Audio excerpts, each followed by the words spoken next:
சிறுதானிய பிஸ்கட் செய்ய தேவையான பொருட்கள் மைதா மாவு, ராகி மாவு, பொடிச்சு சலிச்சு வச்ச சர்க்கரை தூள், வனஸ்பதி அல்லது டால்டா, பேக்கிங் பவுடர், சிறிதளவு உப்பு. சிறுதானிய பிஸ்கட் இப்ப நம்ம செய்ய போறோம். எப்படி செய்யணும்னு சொல்லிட்டு பார்க்கலாம். வச்சிருக்கிற சிறுதானிய மாவு, இப்ப நான் எடுத்திருக்கிறது வந்து ராகி எடுத்திருக்கேன். ராகி மாவு, அப்புறம் மைதா மாவு, அப்புறம் சிறிதளவு பேக்கிங் பவுடர். இப்ப மூணையும் ஒன்னா கலந்துட்டு 2 தடவை சலிக்கணும். எதுக்காக சலிக்கணும் அப்படின்னா நல்லா வந்து எல்லாமே மிக்ஸ் ஆகணும். இன்னொன்று வந்து என்னன்னா அதுல வந்து எந்த ஒரு தூசுகளும் இல்லாம இருக்கணுங்கிறதுக்காக தான் 2 அல்லது 3 முறை சலிக்கணும் நம்ம. இப்ப இதை அப்படியே எடுத்து தனியா நம்ம வச்சிடணும். அதுக்கப்புறம் என்ன செய்யணும் அப்படின்னா பொடிச்சு சலிச்சு வச்ச சர்க்கரையை எடுத்துட்டு அதை வந்து உள்ள போட்டுட்டு அது கூட நம்ம அளந்து வச்சிருக்கிற டால்டாவையும் உள்ள போட்டுக்கணும். உள்ள போட்டுட்டு நல்லா கலக்கிட்டே இருக்கணும். ஃபர்ஸ்ட் ஒரு மாதிரி திப்பி திப்பியா இருக்கிற மாதிரி இருக்கும். ஆனா வந்து போக போக நல்லா கலக்கும் போது நமக்கு ஒரு நல்ல ஒரு முட்டை அடிச்சா வரும் பாருங்க, அந்த மாதிரி நமக்கு கிடைக்கும். இதுக்கு வந்து முக்கியமா மரக்கரண்டி தான் யூஸ் பண்ணணும். சில்வர் பாத்திரம் தான் யூஸ் பண்ணணும். அலுமினிய பாத்திரமோ சில்வர் கரண்டியோ யூஸ் பண்ண வேண்டாம். 3 நிமிஷம் to 5 நிமிஷம் நீங்க அடிச்சிட்டு இருந்தீங்கன்னா நல்லா உங்களுக்கு கிடைக்கும். இப்ப முதல்ல இருந்ததுக்கு இப்ப அந்த இது தன்மை மாறிடுச்சு. அதுக்கப்புறம் அடிச்சு வச்சிருக்கிற அந்த சர்க்கரை டால்டாவோட என்ன பண்ணணும், நம்ம சலிச்சு வச்சிருக்கிறோம் பாருங்க, அந்த மாவை முழுசா கொட்டிடணும். கொட்டிட்டு நல்லா கலக்கணும்.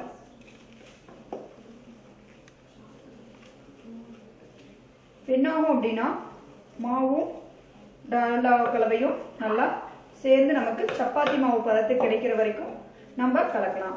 இதை வந்து கரண்டி வச்சும் கலக்கலாம் அல்லது நம்ம கையிலேயும் பிசைஞ்சுக்கலாம். பார்த்தீங்கன்னா அப்படி மாவு வந்து நமக்கு சப்பாத்தி மாவு பதத்துக்கு இருக்கும். என்ன ஆயிடுச்சு, மாவு, டால்டா, சர்க்கரை, பேக்கிங் பவுடர் எல்லாமே வந்து நல்லா கலந்து இருக்கு. இப்ப சப்பாத்தி மாவு மாதிரி பிசைஞ்சு வச்சிருக்கிற மாவை எடுத்து ஒரு சமதளத்துல நல்லா தட்டிக்கோங்க. அதாவது என்னன்னா நம்ம வீட்டுல சப்பாத்தி மாவு கட்டை இருந்துச்சு அப்படின்னா சப்பாத்தி மாவு கட்டை வச்சும் தேய்ச்சிக்கலாம். நம்ம நல்லா உங்களுக்கு எவ்வளவு திக்னஸ் வேணுமோ அவ்வளவு திக்னஸ்ல போட்டுக்கலாம். இப்ப எனக்கு ஓரளவுக்கு திக்னஸ் போதும். மேல நீங்க முழு வேணும் அப்படின்னு சொல்லி ஃபீல் பண்ணீங்க அப்படின்னா ஒரு தட்டோ கட்டோரியோ வச்சு உங்களுக்கு வேணுங்கிற திக்னஸ்ல நீங்க இது பண்ணிக்கலாம், தேய்ச்சிக்கலாம். சப்பாத்தி மாவு தேய்க்கிற மாதிரியே தான் தேய்ச்சிக்கணும். அதுக்கப்புறம் என்னன்னா கடையில வந்து இந்த மாதிரி விதவிதமான வடிவமைப்புல பிஸ்கெட் கட் பண்றதுக்கு கிடைக்கும். இது வந்து நார்மலா எல்லா டிபார்ட்மெண்டல் ஸ்டோர்ஸ் அல்லது பெரிய பாத்திர கடை எல்லாத்துலயுமே இந்த மாதிரி வடிவங்கள் நமக்கு கிடைக்கும். அப்படி இல்லை அப்படின்னா வீட்டுல இருக்கிற நார்மலான டப்பா மூடியை வச்சும் நம்ம வடிவமைச்சுக்கலாம். அடுத்ததான் என்ன செய்யணும் அப்படின்னா டால்டா இருக்கு இல்லைங்க, டால்டாவை வந்து கொஞ்சமா கையில எடுத்துட்டு அலுமினிய பாத்திரத்துல அடிப்பக்கத்துல நல்லா தேய்ச்சிக்கணும். எதுக்கு அப்படின்னா பிஸ்கெட் வந்து அடியில நல்லா ஒட்டாம இருக்கும் நம்மளுக்கு இப்படி பண்ணும்போது. அதுக்கப்புறம் நம்ம டால்டா இப்ப நல்லா எல்லா பக்கமும் சரிசமமா தடவியாச்சு. அதுக்கப்புறம் என்ன செய்யணும்னா சிறிதளவு மைதாவை இப்படி போட்டுட்டு நீங்க இப்படி தட்டினீங்க அப்படின்னா சீரா ஒட்டிக்கும். இப்ப பாத்தீங்களா மேல வந்து ஒரு படலமாட்ட ஒட்டி இருக்கு. இதுல பிஸ்கெட் வச்சோம் அப்படின்னம்னா அடியில ஒட்டாம இருக்கும். பிளஸ் என்ன எடுக்கிறதுக்கு ஈஸியாவும் நம்மளுக்கு வரும். நமக்கு தேவையான வடிவமைப்பு வச்சு சின்ன சின்ன பீஸா கட் பண்ணிட்டு அதை எடுத்து இந்த நம்ம மாவு தடவை வச்சிருக்கோம் பாருங்க அந்த தட்டுல வச்சிடணும். அடுத்ததான் நம்ம அச்சு எடுத்து வச்சிருக்கோம் பாருங்க, அதுக்கு என்னன்னா ஒண்ணுக்கு ஒண்ணு கேப் இருக்கணும் எப்பயுமே. ஏன்னா வேகும் போது என்ன ஆகும் அப்படின்னா கொஞ்சம் பிஸ்கெட் பெருசாகும், சைஸ் பெருசாகும். அதனால கொஞ்சம் நீங்க எப்பயுமே கேப் விட்டு வைக்கணும். இது நம்ம வந்து இந்த பிஸ்கெட் அச்சுல வச்சிருக்கிறத எடுத்து அவன்ல வைக்க போறோம். அவன்கிறது வேற ஒண்ணும் இல்ல, நம்மளுக்கு தேவையான எவ்வளவு வெப்பநிலை வேணுமோ, இப்ப 150 டிகிரி, 180 டிகிரி, 200 டிகிரி எவ்வளவு வேணாலும் வச்சுட்டு உள்ள நம்ம வச்சிடலாம். பிஸ்கெட் உள்ள வச்சுட்டு நமக்கு எவ்வளவு வெப்பநிலை தேவையோ அவ்வளவு வெப்பநிலை வைக்கணும். இப்ப வந்து நான் வந்து 250 டிகிரியில வச்சிருக்கேன். வச்சுட்டு டோரை க்ளோஸ் பண்ணிடணும். இப்ப சப்போஸ் வீட்டுல வந்து நம்ம வீட்டுல எல்லார் வீட்லயும் அவன் இருக்குங்கிறது கிடையாது. அப்படி அவன் இல்லாதவங்க என்ன பண்ணணும் அப்படின்னா இரும்பு வடசட்டி எடுத்துட்டு அதுல வந்து மணலை நிரப்பிட்டு அதுக்கு மேல இந்த மாதிரி ஈய பாத்திரம் அல்லது ஈய தட்டு எதா இருந்தாலும் சரி அதுல இப்ப எப்படி சொன்னோமோ அதே மாதிரி பிஸ்கெட்டை வச்சுட்டு அந்த மணல் சூடானதுக்கு அப்புறம் அந்த தட்டை தூக்கி அந்த மணல் மேல வச்சுட்டு மேல ஒரு இட்லி பாத்திரம் மூடியோ ஏதாவது ஒரு மூடியோ போட்டு மூடி வச்சிருங்க. அடுப்புல நீங்க சிம்ல வச்சு வேக வச்சீங்கன்னாவே என்ன ஆகும் அப்படின்னா பிஸ்கட் சீக்கிரம் வெந்துடும். இப்ப நம்ம ஏற்கனவே வந்து பிஸ்கட் எல்லாம் வெட்டி அவன்ல வச்சாச்சு. இப்ப பிஸ்கட் அவன்ல இருக்கிற பிஸ்கட் வெந்திருக்கும். இப்ப பாருங்க பிஸ்கட் வெந்துருச்சா இல்லையான்னு உங்களுக்கு தெரியறதுக்காக எப்படி நீங்க டெஸ்ட் பண்ணி பார்க்கலாம் அப்படின்னா கத்தியோ அல்லது ஸ்பூனோ எடுத்துட்டு இங்க பாருங்க இப்ப இந்த இடத்துல வச்சுட்டு இப்படி நீங்க வெட்டினீங்க அப்படின்னீங்கன்னா பாருங்க இப்படி உடையுது பாருங்க. இந்த மாதிரி உடஞ்சிருச்சுனாவே பிஸ்கெட் வந்து வெந்துருச்சுன்னு அர்த்தம். இப்ப சப்போஸ் உடையில இப்ப நீங்க இப்படி நகர்த்தும் போது என்னாச்சு உடஞ்சிச்சு அப்படின்னா பிஸ்கெட் வந்து இப்படி விரிசல் விட்டுச்சு அப்படின்னா பிஸ்கெட் வந்து வேகல. இப்ப நீங்க ஒரு சில சமயம் பெரட்டி போட்டு வேக வைக்கிறதுனால வேக வச்சுக்கோங்க. பாதி வந்ததுக்கு அப்புறம் நீங்க திருப்பி போட்டு வேக வச்சுக்கலாம். திருப்பி போட்டு வேக வச்சீங்க அப்படின்னீங்கன்னா உங்களுக்கு வந்து சீக்கிரம் வெந்துடும். ராகி பிஸ்கெட் வந்து ரெடி ஆயிடுச்சு. இதை வந்து என்ன பண்ணணும் ஆறுனதுக்கு அப்புறம் நீங்க வந்து பேக் பண்ணி சேல் பண்றதுனால சேல் பண்ணலாம். நார்மலா இருக்கிற பிஸ்கெட்டை விட வந்து இதுல வந்து ஊட்டச்சத்து அதிகம். என்ன செய்ய போறோம் அப்படின்னா ஊட்டச்சத்து பானம். முதல்ல என்ன இன்கிரீடியன்ஸ் தேவை அப்படின்னா திணை, சாமை, கம்பு, சோளம், கருப்பு அரிசி, சிவப்பு அரிசி, இது எல்லா டிபார்ட்மெண்டல் ஸ்டோர்லயும் கிடைக்கும். அடுத்து வறுத்த நிலக்கடலை அல்லது வறுக்காம இருந்தாலும் சரி நிலக்கடலை, உளுந்து, வெல்லம் அல்லது உப்பு.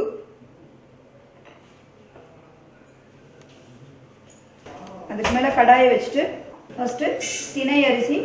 இப்ப சப்போஸ் உங்களுக்கு முழுசா சிறுதானியம் எல்லாம் நிறைய கிடைக்குது அப்படின்னா நீங்க என்ன பண்ணலாம் அப்படின்னா உங்க வீட்டுல டைம் இருக்கு அப்படின்னா நீங்க என்ன செய்யலாம் அப்படின்னா ஃபர்ஸ்ட் எல்லாத்தையுமே வந்து பகல்ல ஃபுல்லா ஊற வச்சுட்டு நைட் எடுத்து முளை கட்டிடுங்க.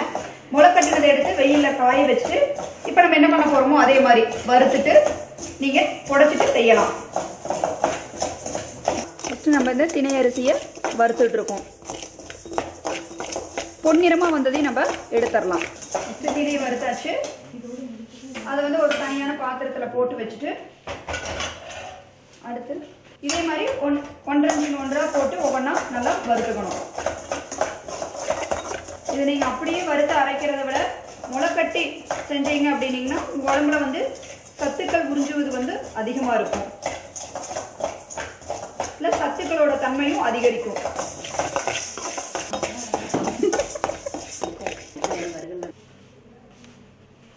இப்ப நம்ம இதை நல்லா வறுத்து வச்சிருக்கிற எல்லா தானியத்தையும் வந்து தானியம் பருப்பு எல்லாத்தையும் வந்து நம்ம ஆற வைக்கிறோம். இப்ப நம்ம இந்த வறுத்து வச்சிருக்கிற எல்லா இதையும் ஒன்னா போட்டு அரைக்கணும். மிக்சியில அரைச்சிக்கலாம், இல்ல அப்படின்னா நீங்க கடையில கொடுத்து மிஷின்லயும் அரைச்சிக்கலாம். இப்ப இனிப்பு வேணுங்கிறவங்க இது கூட வந்து ஏலக்காவும் போட்டுக்கலாம். உப்பு வேணுங்கிறவங்களுக்கு ஏலக்காய் அவசியம் கிடையாது. இப்ப நம்ம இதை அரைக்க போறோம். இந்த வறுத்து வச்சதை வந்து அரைச்சிட்டோம் பாருங்க, நல்லா வந்து பொடியா ஆயிடுச்சு. மிஷின்ல கொடுத்து அரைச்சிங்கன்னா இன்னும் நல்லா நைஸா இருக்கும். இப்ப இதை வந்து வாசம் வந்து ரொம்ப நல்லா இருக்கு, சுவையும் நல்லா இருக்கும். இதை வந்து நீங்க வந்து எப்படி யூஸ் பண்றதுனாலும் பண்ணிக்கலாம். இப்ப நீங்க கஞ்சியா காய்ச்சி வெல்லம் சொன்ன மாதிரி வெல்லம் போட்டு காய்ச்சி குடிச்சாலும் குடிக்கலாம். இல்ல நீங்க வந்து சர்க்கரை போட்டும் சாப்பிடலாம், இல்ல உப்பு போட்டும் கலந்து நீங்க குடிக்கலாம். இல்ல குழந்தைங்களுக்கு அப்படின்னீங்கன்னா கொஞ்சோண்டு இட்லி பாத்திரத்துல வேக வச்சுட்டு கொஞ்சம் நெய், தேங்காய் பூ, ஜீனி இதெல்லாம் கலந்து கொடுத்தீங்கன்னாலும் குழந்தைங்க ரொம்ப நல்லா சாப்பிடுவாங்க. இதையே வந்து நீங்க லட்டாவும் பிடிச்சு கொடுக்கலாம் குழந்தைங்களுக்கு, அல்லது தோசையாவும் இதை நீங்க ஊத்தி சாப்பிடலாம். எல்லா வயசு இருக்கிறவங்களுக்குமே இது ரொம்ப நல்லது. சர்க்கரை இருக்கிறவங்க, பிரஷர் இருக்கவங்க எல்லாருமே இது ரொம்ப நல்லா சாப்பிடலாம், சுவையாவும் இருக்கும்.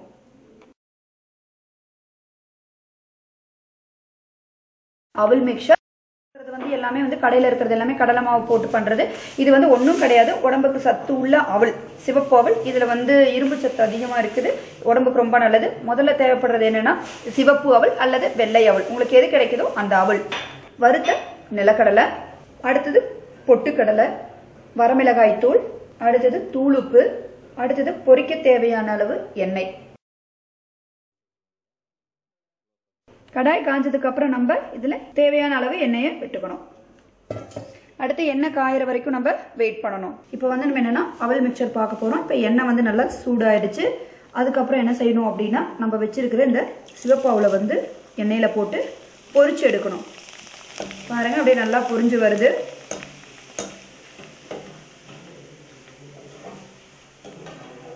இப்போ பொரிஞ்சதுக்கு அப்புறம் இன்னொரு பாத்திரத்துல எடுத்து போட்டுருங்க. இப்போ நீங்கள் வந்து அவள் கூட இப்போ பயிர்கள் எல்லாத்தையுமே ஊற வச்சு இப்போ நீங்கள் நிழலில் உலர்த்தி கூட பொரிச்சு போட்டுக்கலாம். பாசிப்பருப்பு, கொண்டக்கடலை, நரிப்பயிறு எல்லாமே நீங்கள் போட்டுக்கலாம் இது கூட.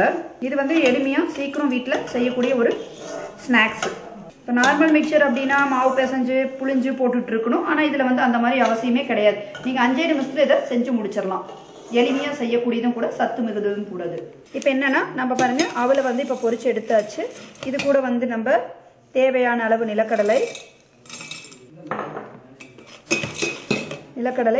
அப்புறம் பொட்டுக்கடலை, தேவையான அளவு உப்பு, தேவையான அளவு மிளகாய்த்தூள். முதல்ல என்ன பண்ணுறோம், அவள் வந்து எண்ணெய் காஞ்சதுக்கப்புறம் அவளை நல்லா பொரிச்சு எடுத்துக்கிறோம். பொரிச்சு எடுத்ததுக்கப்புறம் நம்ம வறுத்து வச்சிருக்கிற நிலக்கடலை, பொட்டுக்கடலை, வரமிளகாய் தூள், உப்பு எல்லாத்தையும் போட்டுட்டு நல்லா கலந்துக்கலாம். இப்போ குழந்தைங்களுக்கு பிடிக்கும் அப்படின்னா பூண்டும் வந்து நல்லா தட்டி போட்டு எண்ணெயில் பொரிச்சு எடுத்து போட்டுக்கலாம். கருவேப்பிலையும் வந்து பொரிச்சு எடுத்து போட்டுக்கலாம். இது இல்லாமல் நீங்கள் வந்து இன்னும் பாசிப்பருப்பு, கொண்டக்கடலை, இன்னும் நரிப்பயிறு, இந்த மாதிரி பயிர்கள் எல்லாம் கிடைச்சிச்சுன்னா அதை ஊற வச்சு நல்லா உலர்த்திட்டு எண்ணெயில் பொரிச்சும் நீங்கள் எடுத்து போட்டுக்கலாம். இதில் வந்து என்னென்னா அரிசியில் கிடைக்கக்கூடிய கார்போஹைட்ரேட், அப்புறம் வந்து இந்த சிவப்பாவலில் இருக்கக்கூடிய இரும்பு சத்து, அப்புறம் நிலக்கடலை, பொட்டுக்கடலையில் இருக்கக்கூடிய புரதச்சத்து எல்லாமே வந்து உடம்புக்கு ரொம்ப நல்லதும் கூட. இது நம்ம வீட்டிலேயே எளிமையாக ஒரு 10 நிமிஷத்தில் செய்யக்கூடிய ஸ்நாக்ஸ். குழந்தைங்களும் பெரியவங்க எல்லாருமே இதை சாப்பிடலாம். இது வரைக்கும் நான் வெறும் அவள் தான் சாப்பிட்ருக்கேன். இந்த கேள்விகளை வந்த பிறகு தான் அவள் மிக்சர்னு ஒன்று புதுசாக வந்து சாப்பிட்ருக்கேன். ரொம்ப டேஸ்ட்டாக இருக்குது. இது வரைக்கும் இந்த மாதிரி இது வந்து நான் சாப்பிட்டதே கிடையாது. ரொம்ப ரொம்ப நல்லா இருக்குது.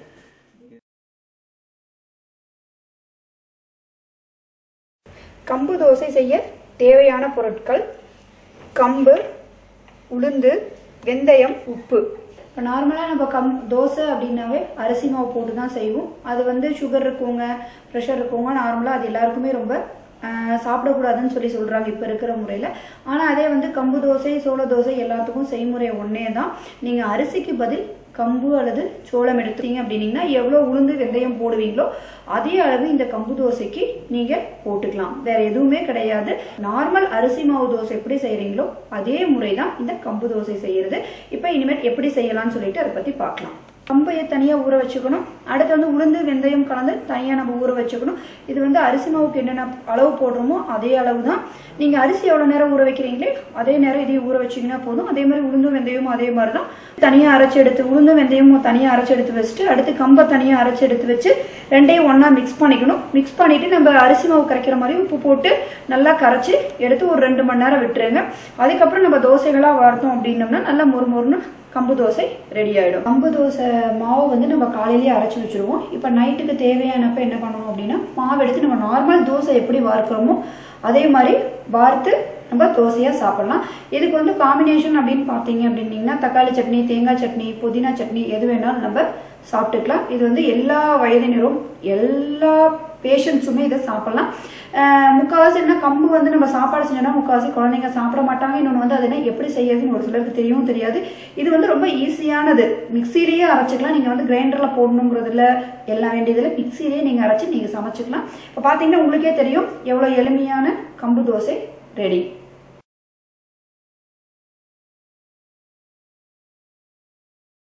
இப்போ நம்ம என்ன செய்ய போகிறோம் அப்படின்னா வாழைப்பூ தொக்கு. மோஸ்ட்லி நம்ம வாழைப்பூ வந்து பொரியலை தவிர வேறு எதுவுமே செய்ய மாட்டோம். ஆனால் இந்த வாழைப்பூ தொக்கு செஞ்சோம் அப்படின்னோம்னா ஒரு